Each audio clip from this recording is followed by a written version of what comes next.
SK Pottekkatt ഹാളിൽ വെച്ച് അന്ന് ഒരു സംസ്ഥാന തലത്തിൽ പ്രവർത്തിച്ച ഒരു അനുഭവ പാരമ്പര്യമില്ല. ഒരു സംഘടനയുടെ ജില്ലാതലത്തിൽ പ്രവർത്തിച്ചു എന്നുള്ള അനുഭവം മാത്രമേ ഉണ്ടായിരുന്നു. സംഘടനയുടെ നയം, കാഴ്ചപ്പാടുകൾ, അതിന്റെ കൾച്ചർ. അന്ന് ജില്ലകളിലൊന്നും സംഘടനയില്ല. 6 ജില്ലകളിലും മറ്റേ ജില്ലാ കമ്മിറ്റികൾ തന്നെയുള്ളൂ. പിന്നീട് ആ 2 വർഷം കൊണ്ടാണ് നമ്മൾ എല്ലാ ജില്ലകളിലും ജില്ലാ കമ്മിറ്റികൾ ഉണ്ടാക്കി, മേഖലാ കമ്മിറ്റികൾ ഉണ്ടാക്കി. അടുത്ത 2 വർഷം കൊണ്ട് നമ്മൾ ചാനലിന് വലിയ പ്രൊമോഷൻ നൽകുന്ന മീഡിയ രംഗത്തെ നമ്മുടെ ഈ അധിനിവേശത്തിനെതിരെ ഉള്ള ജനകീയ ബദൽ എന്ന മുദ്രാവാക്യമൊക്കെ ആ കാലഘട്ടത്തിലാണ് നമ്മൾ നടക്കുന്നത്. യഥാർത്ഥത്തിൽ അന്നത്തെ വളരെ ചടുലമായ നീക്കങ്ങളുടെയൊക്കെ ഫലമായിട്ടാണ് ഇന്നത്തെ പ്രസ്ഥാനം നമ്മൾ ഇന്നത്തെ നിലയിൽ എത്തുന്നത്. 2006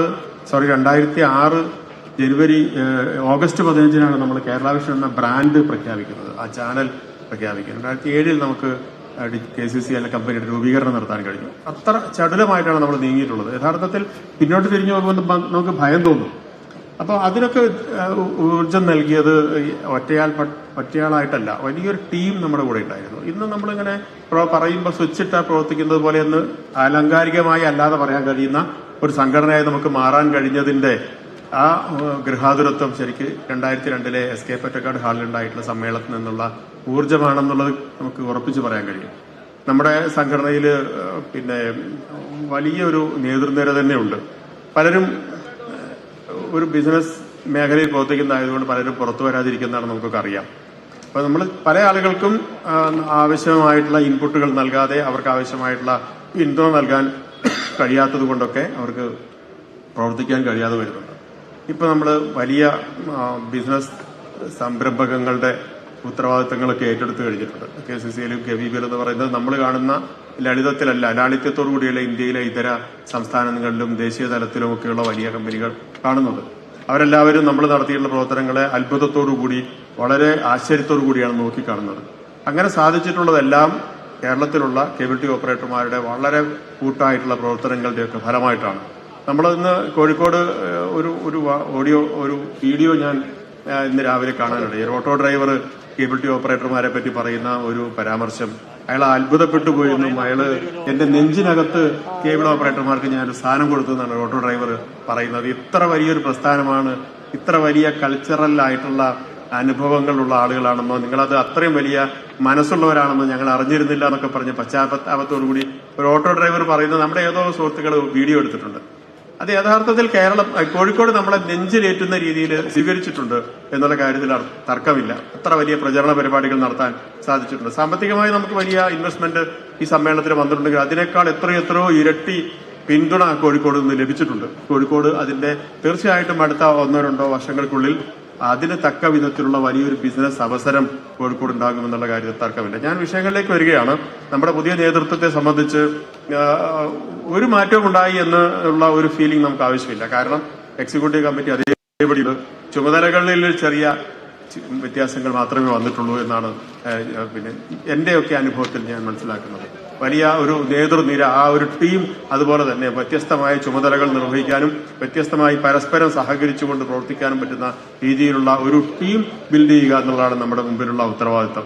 തീർച്ചയായിട്ടും നയപരമായ, പോളിസിപരമായിട്ടുള്ള പുതിയ സാഹചര്യങ്ങൾക്കനുസരിച്ചുള്ള ഒട്ടനവധി ദൌത്യങ്ങളിലേക്ക് നമുക്ക് പ്രവേശിക്കേണ്ടി വരും. പ്രസിഡന്റ് അത് സംബന്ധിച്ച് ചില സൂചനകൾ നൽകി കഴിഞ്ഞിട്ടുണ്ട്.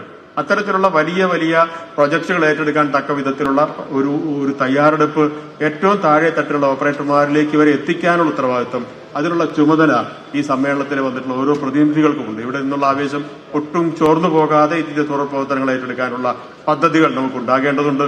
അതാണ് നമുക്ക് ആവശ്യം. ഇവിടെ ഈ സമ്മേളനം വിജയിപ്പിക്കുന്നതിന് വേണ്ടി ഞാൻ കൂടുതൽ തെളിയിപ്പിക്കുകയാണ്. വിജയകൃഷ്ണൻ കുറെ കാര്യങ്ങൾ സൂചിപ്പിച്ചു. നമ്മുടെ മുൻ നേതൃത്വത്തിലുള്ള ആളുകളുടെ അനുഭവ സമ്പത്ത്, അവർ നടത്തിയിട്ടുള്ള ത്യാഗോജ്വലമായ പ്രവർത്തനങ്ങൾ, അതുപോലെ തന്നെ അവർ നടത്തിയിട്ടുള്ള കോൺട്രിബ്യൂഷനുകളുടെ പ്രതിഫലനമായി നമുക്കുണ്ടായിട്ടുള്ള വളർച്ചകളൊന്നും നമുക്ക് ലളിതമായി കാണാൻ കഴിയില്ല. അതേപോലെ തന്നെ ഈ സമ്മേളനം വിജയിപ്പിക്കുന്നതിന് വേണ്ടി ഉള്ള അധ്വാനത്തെ സംബന്ധിച്ചും അത്ര ചുരുക്കം വാക്കുകളിലെങ്കിലും പറയാതെ പോകുന്നത് ശരിയല്ലെന്ന് എനിക്ക് തോന്നുന്നു. ഇവിടെയുള്ള ഈ കോഴിക്കോട് ജില്ലയെ സംബന്ധിച്ചിടത്തോളം അത്ര വലിയ ഉയർന്ന നേതൃനിരയിലുള്ള ആളുകൾ, മൻസൂർക്ക് ഒഴികെയുള്ളവരൊക്കെ ഒരു സംസ്ഥാന തലത്തിലുള്ള പ്രവർത്തകർ മാത്രമാണ്. സംസ്ഥാന തലത്തിൽ ഭാരവാഹിത്വം വഹിച്ച ആളുകളൊന്നും അക്കൂട്ടത്തിലില്ല. എങ്കിൽ പോലും വളരെ അടുക്കും ചിട്ടയോടുകൂടി ഒരു ഏകോപനം എന്ന് പറയുന്നത്, ഒരു ടീം വർക്ക് എന്ന് പറയുന്നത് എന്താണെന്ന് അവർക്ക് കാണിച്ചു തരാൻ കഴിഞ്ഞിട്ടുണ്ട്. മറ്റ് ഇവിടെയുള്ള പ്രവർത്തകർ, ആ നീലക്കുപ്പായമിട്ട ആളുകൾ മുഴുവനും നമ്മുടെ ഒരു ഭടന്മാരെ പോലെ ഈ സമ്മേളനത്തിന്റെ വിജയത്തിന് വേണ്ടി കഴിഞ്ഞ 3 ദിവസമായി അഹോരാത്രം പ്രവർത്തിക്കുകയായിരുന്നു. അതുപോലെ തന്നെ ഈ ഉദ്യോഗസ്ഥ തലത്തിൽ പ്രത്യേകിച്ച് കോർപ്പറേഷന്റെയും പോലീസ് അധികാരികളുടെയും ഒക്കെ ഭാഗത്തു നിന്ന് വലിയ പിന്തുണ ഉണ്ടാക്കിയെടുക്കാൻ അവർക്ക് സാധിച്ചിട്ടുണ്ട്. കോഴിക്കോട് കാലത്ത് അവരുടെ ബിസിനസ് രംഗത്ത് കോഴിക്കോട് വിഷൻ എന്ന കമ്പനി രൂപീകരിച്ച ശേഷം ഉണ്ടായിട്ടുള്ള മാറ്റങ്ങളെ സംബന്ധിച്ചൊക്കെ ഞാൻ കൂടുതൽ വിശദീകരിക്കേണ്ടതില്ല. ഒറ്റപ്പെട്ടു നിന്നിരുന്ന വ്യത്യസ്ത യൂണിറ്റുകളായി നിന്നിരുന്ന കോഴിക്കോട് ജില്ലയിലെ കേബിൾ ടി ഓപ്പറേറ്റർമാർ ഒറ്റ കമ്പനിയായി മാറിയത് ഏതാനും മാസങ്ങൾക്ക് അല്ലെങ്കിൽ ഒരു വർഷത്തിന് ഉള്ളിലാണ്. അതിന്റെ ഭാഗമായി തന്നെ വലിയ യൂണിറ്റ് ഉണ്ടാക്കാൻ കഴിഞ്ഞു. കോഴിക്കോട് നഗരത്തിൽ അവർക്ക് വലിയ സ്വാധീനമുള്ള രീതിയിൽ ബിസിനസ്സിനുള്ള വളർത്തിയെടുക്കാൻ സാധിച്ചു. അതിന്റെ കൂടി തുടർച്ചയായിട്ടാണ് സമ്മേളനം ഏറ്റെടുക്കാനുള്ള ദൌത്യം അവർ മനസ്സാവരിച്ച് സ്വീകരിച്ചത്. അതേതായാലും വലിയ വിജയകരമായി. നമ്മുടെ 2002 സിഒയുടെ പ്രാരംഭഘട്ടത്തിലുള്ള സംഘടനയിൽ നിന്നും വലിയൊരു കുതിച്ചുചാട്ടത്തിന്, അതിനേക്കാൾ മികച്ച ഒരു കുതിച്ചുചാട്ടത്തിന് 2024 സമ്മേളനം കാരണമാകട്ടെ എന്നും അതിന് പിന്നിൽ പ്രവർത്തിച്ച എല്ലാവരെയും, ഇനി നേതൃത്വം കൊടുക്കാൻ മുന്നോട്ട് വന്നിട്ടുള്ള മുഴുവൻ സഹപ്രവർത്തകരെയും ഒരുമിച്ച് അഭിനന്ദിച്ചുകൊണ്ട് നിർത്തുന്നു. അഭിവാദനങ്ങൾ.